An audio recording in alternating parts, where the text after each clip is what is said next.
This is a big day for us here in North Carolina today. Today at long last, Lieutenant Governor Robinson, he released the task force, the results of the task force, the work product that's been going on.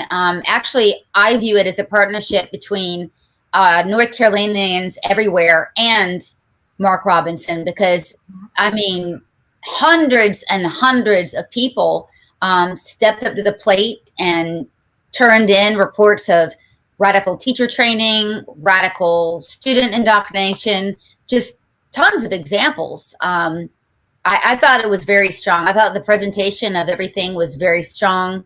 800 pages, though, in the report. I must confess, I haven't read it all. Yeah. Yeah. Kind of difficult to get all through that. I haven't either. And it looks like they adjusted it on their website. So initially they had the report up. The first I saw it was during his press conference, and the pictures and stuff didn't transcribe, or the way they uploaded it. I don't know. I'm not a techie. But since then, it looks like they've corrected that, and a new version is up that you can actually see the pictures and the graphics. Mm-hmm. Okay, so much more legible. Okay, yeah. Great. Well, so we're going to break down a little bit about what we reported on earlier with the gender unicorn and the whole governor's school, and obviously with a petition that we've got out now. But let's just kind of unpack what was said. So one of the remarkable things and upsetting things is that seemed to be a lot of the surveys that kids were asked to teach, a lot of the privilege surveys, right? About identify your nationality, identify your religion, identify whatever else it was. And there were pages and pages of that. We'd have to identify Christian privilege, which is absolutely absurd. It might even be unlawful. Straight privilege, but also a lot of the material covered sexuality. Teachers asking about a child's sexual preferences or gender, otherwise known as grooming. So first of all, I'd just like to thank all of the parents and teachers and students who bravely submitted to this. It is a risk, your name could potentially be out there. And I know and understand why so many people are so frightened of what's going on. From personal experience, I know. And it took me a long time to get out and speak. And so I just want to thank all those brave individuals. And I think you're right, Sloan, that this is a relationship between those people and the lieutenant governor. And I just want to thank the lieutenant governor, along with Senator Berger, who did a pretty good job today too, for bringing this to light, and for being very succinct and efficient in their speeches today, and for bringing up specific examples. And now it's up there and everyone can see, what was submitted. So I want to thank all those individuals. And I agree, I haven't had a chance because it's 800 pages to go through all of it yet. But there is a huge focus on these parts of your identity that should be private, and to me are not part of a formal education that has anything to do with scholarship. No, well, absolutely not. What we're looking at here is from a teacher training. I showed you one earlier. I don't know if this is in the report, but a lot of the stuff I saw was similar to that. But this is from, we also have a way, it's Schoolhouse Shock for people to send in tips anonymously, right? So that we can report on it. So this is one of the things that we got from a teacher training. I saw some similar too. So a lot of teachers are stepping up and saying, nope, we got to protect the children. Can't allow this. This is ridiculous. But when you're doing it to children, it's called grooming. It's called grooming. And so we all need to be very, very aware. Our kids are going back to school, et cetera. It's called grooming. So we've talked a lot about surveys. We made a really big deal about it. In fact, we have over, I think, 3,000 signatures on a petition to stop the DPI's child spying program, which involves surveys, right? A lot of times parents don't know about the survey. So parents, we're telling you, you need to train your kids about the surveys, right? Because kids they don't understand they need to opt out. They don't want to misbehave or not follow what the teacher's doing. Yeah, they don't want to cause problems. And it's just hard to know, even if the teacher acts in good faith and thinks the identities are going to be protected and all of that, you never know where the stuff ends up or who enters it wrong or who's tracking it. And a lot of this is now, this is not, this is third party stuff. Third parties are doing these surveys and collecting the data. So I don't know if you can truly have privacy with this, with these things, regardless of what people say. So, or authority, people in positions of bureaucracy and authority. So you do have to have that conversation with your child to make sure they are aware of these surveys and prepare them for how you want them to respond. Right. And kids as young as third grade, we are hearing, are subjected to these surveys. And a lot of times parents do not know. And again, our beef, well, we had many, is transparency at the district and the state level, right? But also removing parents out of the equation. That's a big deal, right? Teaching about gender and teaching, okay, kids can choose their own gender at whatever age, or let the teacher do it for you. Completely inappropriate. Right. Yeah. So I don't understand. I agree. And this was another thing I liked about Lieutenant Governor Robinson with his press conference day. He was asked directly, I think, about some of the transgender. I can't recall exactly how the question was framed, but he basically said, this is stuff for home. This does not belong in the school. And I completely agree with this. These are issues that are difficult for adults to even have reasonable conversations about. These are issues about complex medical, I don't want to say issues, but there's a complexity of medical information there that even board-certified medical professionals don't necessarily understand. These are issues that or agree on. And these are issues that require teams of people and a level of professionalism that I think is, or a level of knowledge and communication that is outside the realm of what a school teacher can or should handle. I mean, this is very complex stuff. And they have these activist groups that are presenting these things, like the Gender Unicorn, are completely taking medical information and misconstruing it into something that it's really not. And the people who are teaching this are not qualified to do so. And so I appreciate the Lieutenant Governor's direct statement saying this belongs at home. And it really does. It belongs at home. Right. Or these are psychological issues as well, where, kids can be, 3 or 4 or 5, even, 8 or 9 and say, okay, I feel like a boy, whatever. I mean, and they're a girl. We know this stuff, but then to just assign them and label them. And really it's mental manipulation. And as you pointed out, what is going on with the reading and the writing and the math, because teachers cannot possibly be expected or be even proficient at helping students recovering learning loss and then teaching this stuff at the same time. It just doesn't compute. Right. It doesn't compute at all. And, we've seen too, some of these, and some of this information was submitted through the task force as well and made it to the report, but we've seen directly some of these gender protection plans and things, and the complicated questions regarding that that teachers have to keep track of. And this is insane. But yes, there is a huge concentration of both identity breakdowns and also the sexuality stuff that composes this, what I've seen in the task force report. It's an unreasonable burden on the teachers. And I think they know that. They get it. They know what they're supposed to be doing in the classroom. They get it. Even the younger teachers. I mean, I know that a lot of people say, hey, every teacher that graduates from education, the education department in all these schools, they, they're all on board. I mean, maybe, but a lot of them, I mean, this kind of pushes the envelope for even that. So one of the seminal pieces, I think, today was something that we wrote about early on, and it's something that you directly worked with this family.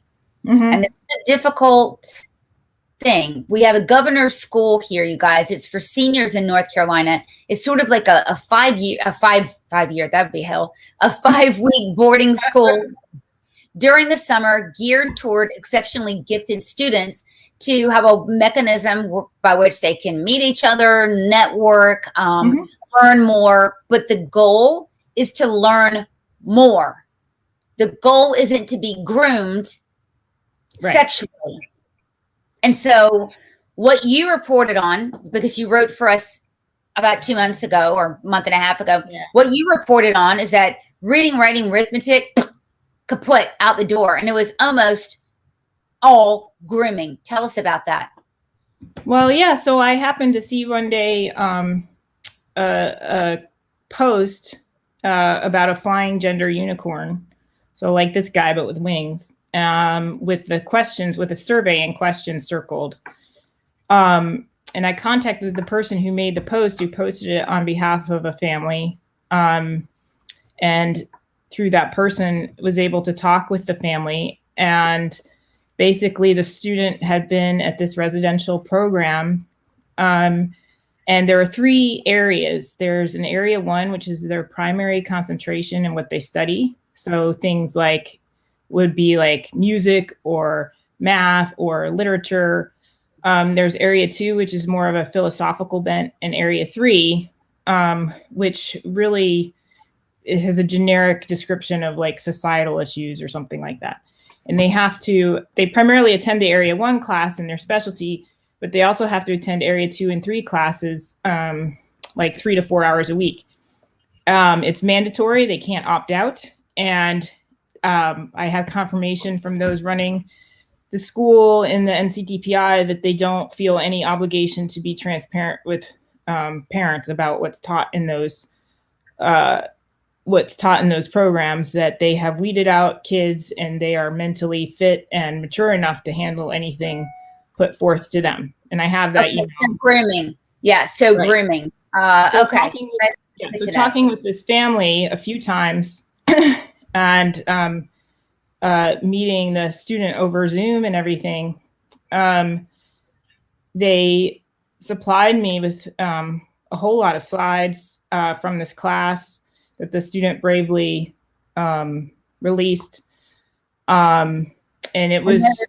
And those slides, we saw them today. In fact, they relied on this report. Yeah. As soon as I got them, I said, I have to take this. This has to be seen directly by the lieutenant governor, was my opinion. I'm like, this needs to be handed to him personally in the context, because governor's school is run by the NCDPI, the state. There's no local LEA. There's no local school board that can they directly. Right. Nancy, sorry to interrupt you, but on the website, it says that the NCDPI directly oversees the governor's school. Right. Yeah. Also around the same time, I had a second whistleblower that I was talking to, and I can't unfortunately divulge details of that situation lest I out this person, but it confirmed this family's situation and the problems with area 3. So two separate people concerning governor's school. So I asked the family if I could take this information and present it to the lieutenant governor. And the family had submitted, a little brief paragraph or whatever to the fax, but never was able to upload the slides and things. And the family really appreciated that idea. So I was somehow able to, I don't know, by some miracle, get 10 or 15 minutes officially at the mansion. I put this all together in a binder along with a report of my own opinion as to how this links to the DPI and the specific people involved. I also had information on the teacher. I had the teacher's name and did some research on the teacher. Teacher wasn't a teacher. No. So the interesting thing is, or concerning thing is, that the teacher probably, is younger, hasn't been out of college that long, is not registered as a teacher in the NCDPI system, and does have some social media accounts. I couldn't find any references to having taught specifically high school. but there were plenty of pictures of being involved in leftist activist protests. Shocker. Right.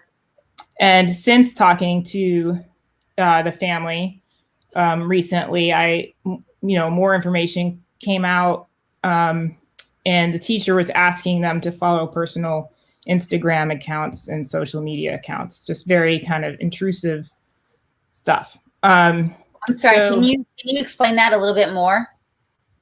Yeah, so I learned from the family and the whistleblower when we were talking during one of the Zoom conferences and discussing the situation. I had an opportunity to talk to the student directly with the parent on the call there.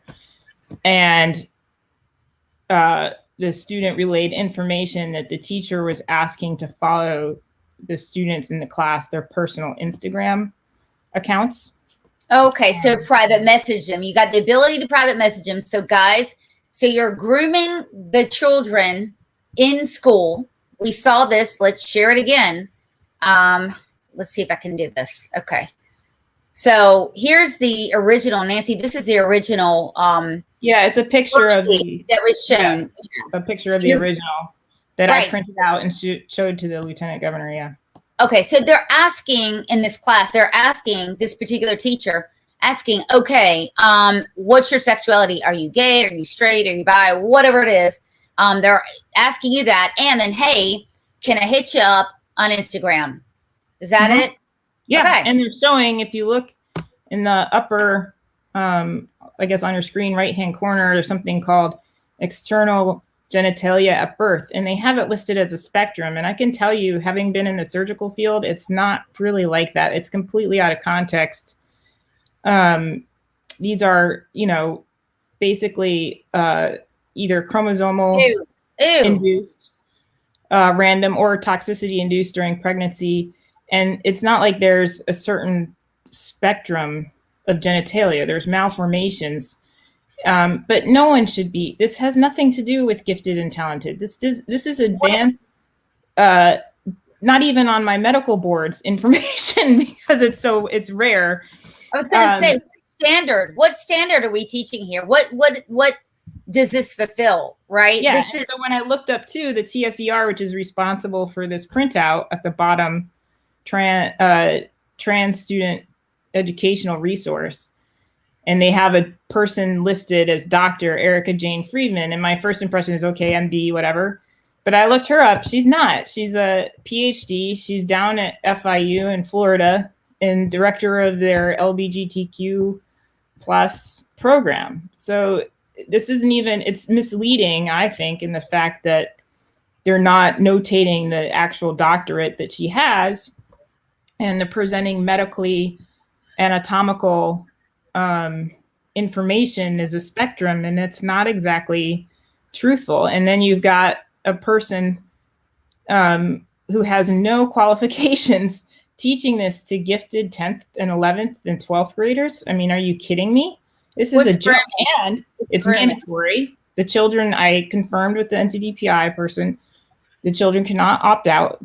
They will be disqualified from the program, and they feel no sense of obligation to tell parents because they've deemed the students mature enough to handle it. Well, they are the parents, and we know that. And I don't think they act like it. And the other thing to consider about this is that Governor School is a residential program. So kids and parents are separate. So it's not like the kids are coming home with their homework every day. You have to keep this in mind.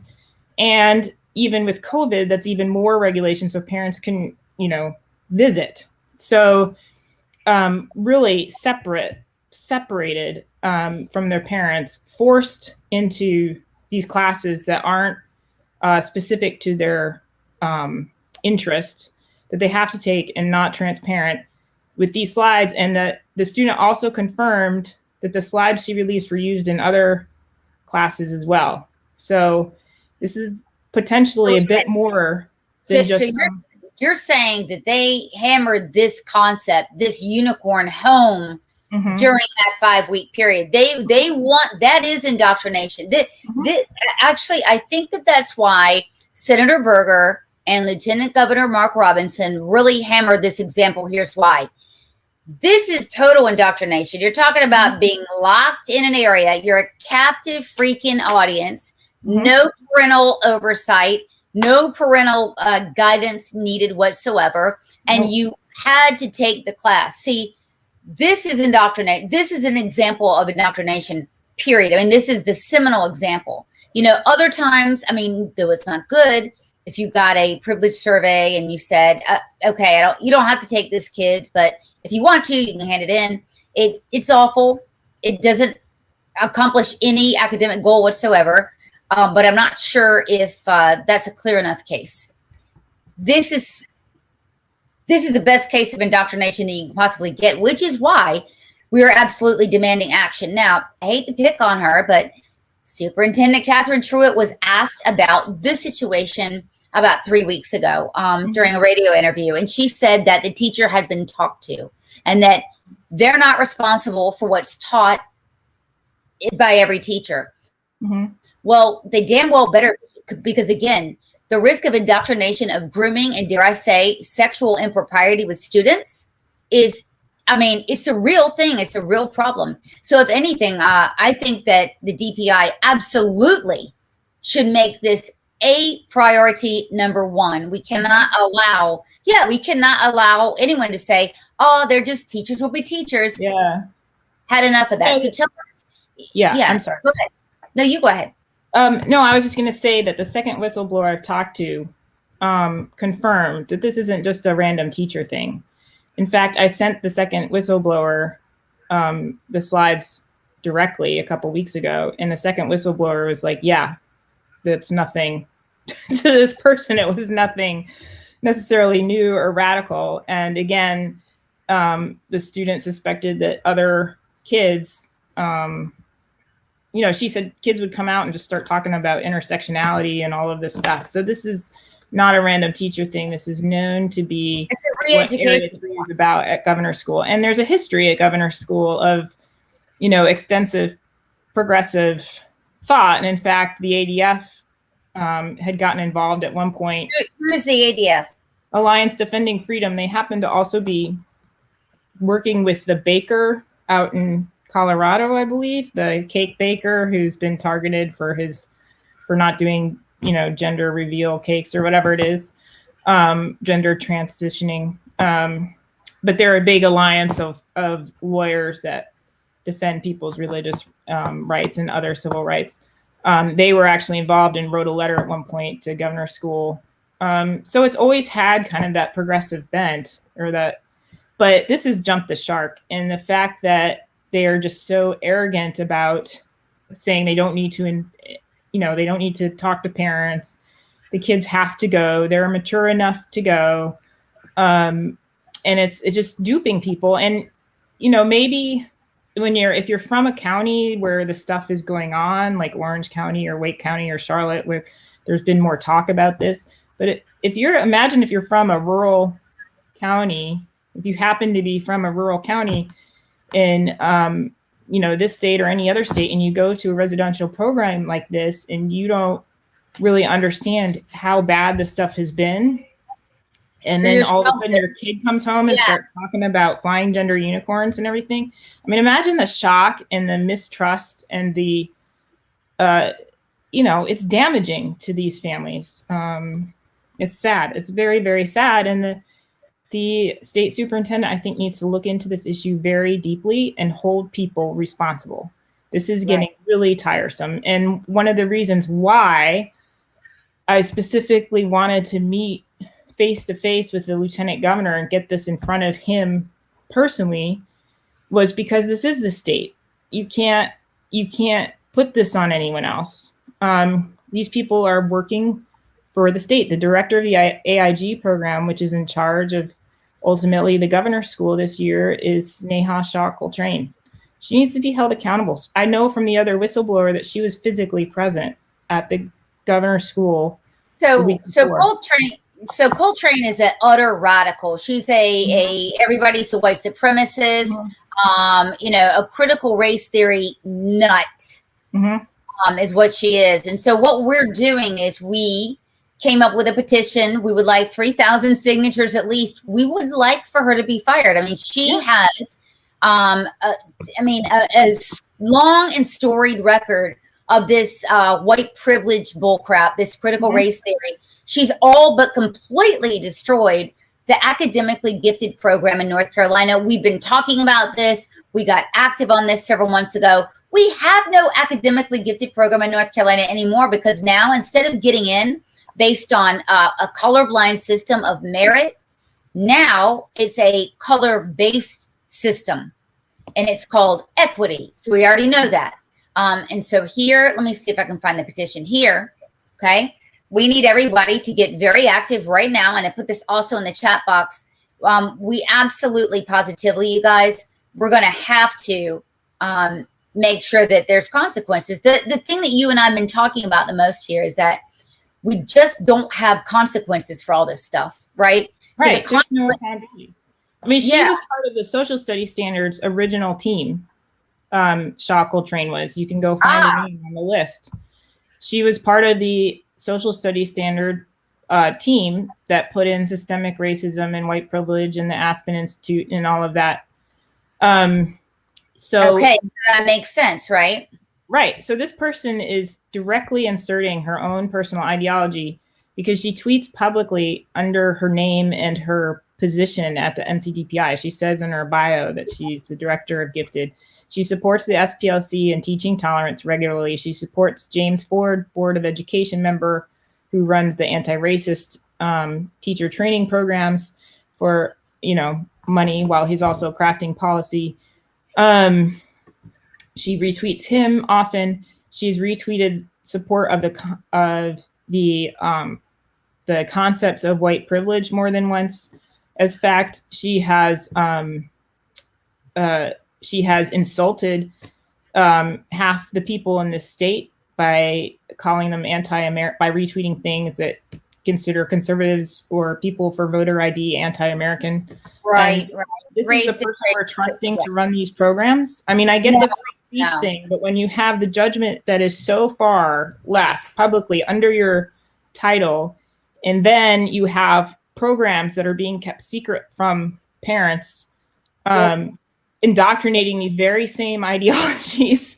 This is well, that's the thing. I mean, we brought this up, and I mean, this is the subject of the petition, guys, is that we believe that civil rights are being violated of the students that actually go. First of all, I've looked, we've had a couple of lawyers connected with us look over the actual recruitment material for the governor's school. And we are not able to find anywhere where there's information on the existence of the things we're talking about. That means that you're having false advertisement, really, and you're having a captive audience. So you're recruiting for one thing and you're doing another, and it's like a captive audience there. And that's why the civil rights violations are so important. And that's why normally we're a little bit like, okay, do something about it, change it, etc. But because it's so dire, because everyone's locked in a captive audience, we're asking for Catherine Truitt to actually fire Coltrane. And here's why.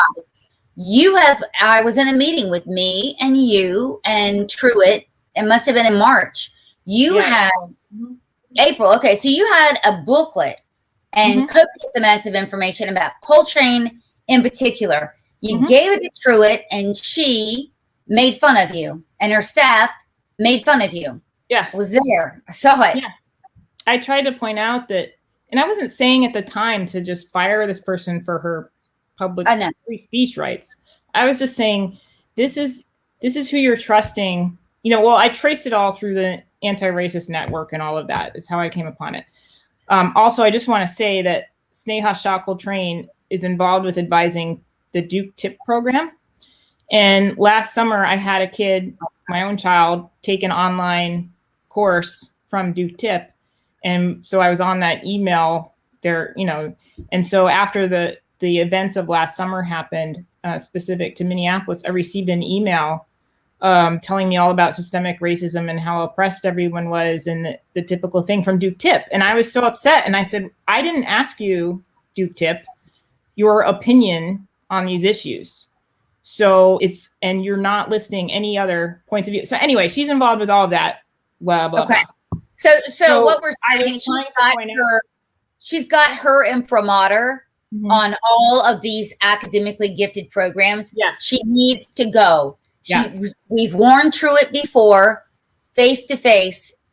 This is proof positive. She has all the evidence she needs. I mean, you know, Senator Berger did a fantastic job today of putting the governor's school on blast. This is a venerable institution here. One of the finest, supposedly finest academic institutions for kids in the country. Yeah. And it's interesting because both whistleblowers, when I talk to them, they don't want the governor's school to be demolished. They don't want to hurt anyone or have anyone at the school, maybe outside of this teacher that was asking to follow Instagram, but they like the people, even if they disagree ideologically.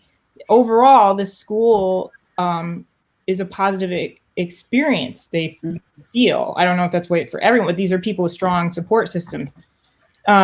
These whistleblowers want like accountability.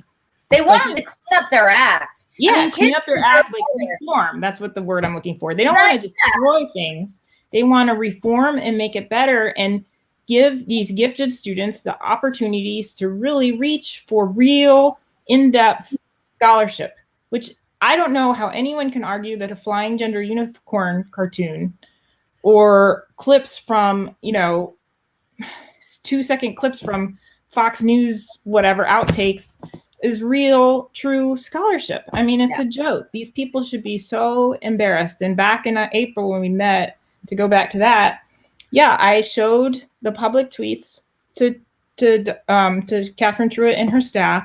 I tried to point out and you left it there. You left the workbooks there. So Nancy made like a 25-page bound leave behind during a meeting that we had. And you explained it. They mocked you and laughed at you. And you left it there. And at the time I told you, I have to apologize to you, because at the time I said, Nancy, you're wasting your time. You're paying, remember that? They're not going to, do it. And you said, I'm doing it for the purpose of leaving it behind so that I can say that I told them so. And maybe one of them, will wake up and look at it. Maybe now, Nancy, they're digging in the bottom. If it hadn't been trashed on the way of us out the door, maybe, just maybe, they're looking it up and saying, what is this person doing? Yeah. I even got word, in America, we don't fire people for their tweets. And I'm just like, oh my gosh, this is a total disconnect. We know that, you can tell someone's worldview and you can tell what's going on, right? And we had the indication then, and if they fired her then, hey, we wouldn't have been hearing this today. Yeah. I'll bet you. Or watched this person. They were involved in the social studies standards. You have concerned parents coming to your office saying, this is some crazy radical stuff here. A parent, two parents, you too, involved with personal experience with this stuff being delivered secretly at schools, who know what it feels like trying to bring attention to this issue, and you're dismissed and told, well, there's no reason why you would need to talk to the AIG director, so it doesn't really involve you, and we don't fire people for their tweets.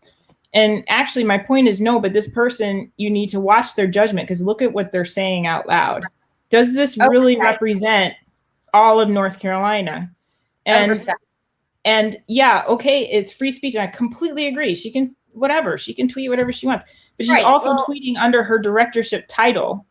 And when you start seeing this stuff coming into schools, and it's the same as what the person in charge is sending out, that should ring some red flags. I mean, look, I didn't go into her personal diary at her house. I have no idea her personal this is public stuff. This is not right. Exactly. Well, look, bottom line, this is our taxpayer dollars. 99% of all parents, yes, 99% of all parents disagree with the stuff we're telling you right now. I'm telling you, parents, they can be center left outside of the auspices of their children and their education. When it comes to education, all parents seem to be right or center right. I'm telling you that across the board. So these radicals, they are on taxpayer dollars doing whatever the hell they want in the confines of schools. And then when parents ask about it, they feel that they have also the right to conceal it or not be transparent. And you know that our bugaboo is not being transparent. This program has totally been hijacked. Yeah. I couldn't agree with you more, Lisa. This is, and from what you're telling me, you've spent time talking to the family. I have not. The fact that this is not just a teacher thing, like, we talked to the teacher, it really means that Catherine Truitt needs to go in there and clean her desk and say, I'm dealing with nothing but this until it's done. We're going to find out what's going on. We cannot have DPI's imprimatur. The DPI belongs to us. It doesn't belong to Catherine Truitt. It belongs to the people. We cannot have the imprimatur. That's right. So we cannot have the imprimatur of the governor's school or the DPI sullied in this way. They need to clean it up. These are taxpayer dollars, and we cannot just shrug our shoulders and be like, so what? I happen to know, and you happen to know who I'm talking about. We're not going to go into it in detail, but we've got at least one teacher who has been fired from certain schools, and they've been fired because they're a conservative. So they were fired for their tweets. Conservatives have been fired for their tweets from public schools. I'm here to tell you. But we presented a laundry list of the most racist KKK crap to Catherine Truitt and her staff, and to others, and to districts. We've done it in certain school districts where we've gone and we've given 20 tweets to say, look, you cannot let this person teach people of a different color because they're racist. They do not feel that they have to curb the extremist behavior of these wackadoodles. But I bet you by damn if they found out that somebody went to the January 6th Trump thing, I'll bet you by damn they figured out a reason to get rid of them, or perhaps they are questioning the vote, right? Yeah. Or maybe it's masks or whatever. Look, and we have evidence from that. A lot of teachers. Yeah, and we have even more evidence of that now because the lieutenant governor released in his task force all of these people saying, "I'm really scared to say anything out loud." And thank goodness you have this portal, and we can share this with you because they're so scared. And I'm, and I know for a fact, I know for a fact that teachers have been fired because they didn't preach to the progressive cathedral. And, this needs to stop. And we need to start holding the people in charge of these programs accountable. And I know these whistleblowers are in favor of this petition regarding, as much as they like, they want to reform governor school and make it true to its mission of giving an opportunity to gifted students of North Carolina a low-cost way to advance their knowledge and scholarship. They want to hold the director of the AIG accountable for the experience that was forced upon them. Yes, and so to that end, we're asking, before we leave tonight, I'm just going to say this, we're asking for everyone, don't just sign this petition, send the link everywhere. Reeks of NCAE. NCAE is the worst. You want to talk about a teachers union, this is bottom of the barrel stuff. And luckily, thankful to God, Melissa, not a lot of teachers belong to NCAE. So it's sort of like they're kind of out of fashion now, thank God. But you're right. They've got, because of the money, because of the power and influence, like we always talk about, they've got their meat hooks into a lot of different school board members. We know that, a lot of different districts. And again, it's about continuously holding them accountable to that end. I want you to sign this petition right now. And I want you to send it to 100 friends. We've got to get a lot of signatures up there. We've got to get a lot of letters up there. Look, we have got to hold the state accountable for this. And I'm so grateful that, Berger and Robinson are taking it so damn seriously. And I think they're going to do a lot to, let's say, facilitate the cleanup of this once venerable, great learning institution. Yeah. And if Catherine Truitt needs help to clean house, then they can step in and help her and back her in doing so. And I asked them to do that, to help her clean house and hold these people accountable. She needs help. It's a huge bureaucracy. I'm happy to suggest that. But ultimately, it is, her leadership. And I have no problem with pleasant professional emails going to those in the DPI to say, hey, I understand you may not know now exactly what you're going to do about the situation, but I want to tell you I'm watching and I expect some accountability. And I would encourage organic emails to those involved in the situation. If you're a Governor School alum or Governor School alum and this upsets you, send an email to the superintendent and tell her like this, 100%. I want to see something happen. There's also, in my research of Governor School, there's also an organization that helps fund it that is run by like Governor School alumni. And I wish I could come up with the term for it right now, but email them. Be like, what's going on here? Are you guys paying attention? Because you're raising money for something you're not being transparent about. These students and these parents don't know that this is the material and it's not a one-off thing. This is material throughout Area 3. And parents are sending their kids off without knowing this. So what are you guys going to do? That's right. For next summer, we need to clean it out. And again, I think a good first start, we need to boot Coltrane. She's been a longstanding problem. She's poison. She's poison. It's toxic. It's toxic in our gifted and talented program. Yeah. It's toxic in the Duke Tip program. It's just toxic. Yeah. Governor School Association. I think that's okay. Yeah. I mean, she's high up in the NCDPI. She's changing the AIG program. The Governor School program we don't just hold on 1 second. We don't have a gifted and talented program anymore. Period. It is a few months ago gone from a colorblind merit system to a color-based system of entry. It's not right. There's not enough funds to do that. We talk to school board members all the time. Talked to a couple in Charlotte last week, actually, and they said, oh, okay, perfect. So they're telling us to allow more students in and to aggressively recruit students that we wouldn't ordinarily accept into a gifted program. And we're given $0 extra for a gifted program. Well, what does that mean? It means you don't have a gifted program anymore. Done. Yeah. And like I said, she's got her hands in Duke Tip. Duke Tip has gone woke. I have personal proof and experience of that. The Governor School has jumped the shark. It's being disingenuous to parents, and I outwardly have emails from the NCDPI that justifies it. And it's a joke. It's laughable. I have friends, on the left side of the spectrum. I mentioned this issue to them, and they're like, "What?" Like they don't want to see kids learning that either. It's exactly what you're talking about. Yeah, nobody wants this, but crazy ass people who have rooted their way into the DPI. That's why you and I are absolutely, crazed about the fact that the DPI and Catherine Truitt continues to hire far left progressive, doesn't hire conservatives. And so we hire far left progressives when they go and they get in the DPI. Do they become more crazy or less? Duke Tip is gone. Oh, wow. I hadn't heard that. Wow.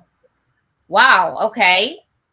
Let's check that out. I'll have to learn more about a separate call. Wow, Lisa, you got breaking news, girlfriend. Yeah, man, get her on. Yeah, Lisa. What am I doing here with you, Nancy? Lisa. So we're gonna wrap it up. Also part of the social studies. Sorry, Sneha Shah Coltrane was also part of the social studies standard program that has been so controversial.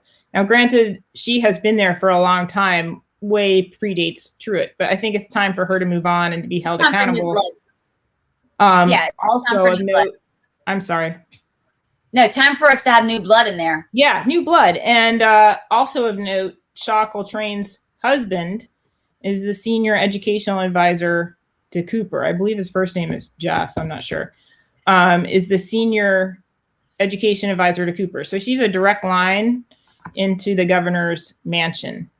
So it's not just her direct line to governor's school, but to the governor himself. So this reflects on Cooper. As far as I'm concerned, Cooper is complicit. 100%. They're a married couple. This is, again, part of that whole thing we were talking about last time with the incestuousness of these bureaucracies. where people are managing and making policy decisions, and then their spouse Marrying, or husband, yeah. whatever, Marrying somewhere somebody else, is- Right. enforcing it. And people need to start yelling and screaming about this. This is a joke. She can't handle it. The governor school system needs to be reformed. As far as I'm concerned, she and Cooper are responsible. Yes, Lieutenant Governor, thank you so much for bringing this to people's attention and making such a big deal out of it. Following through with your work, it's incredible. Very And much. Berger as well mentioned some of these slides and brought it to people's attention. And I hope with their support, Catherine Truitt can make some changes. Yeah, great. So with that, we're going to go, but I want you to sign this petition. I want you to send it to 100 people. Let's get it moving, guys. Let's get signatures and let's start making some changes. Let's make our voices heard on this. Yeah. All right. Exactly. Well, Thanks. have a good night. We want to learn more about the Duke tip thing. We're going to research that right now. Yeah. Nancy, we're off to do that now. I'm tired. All right.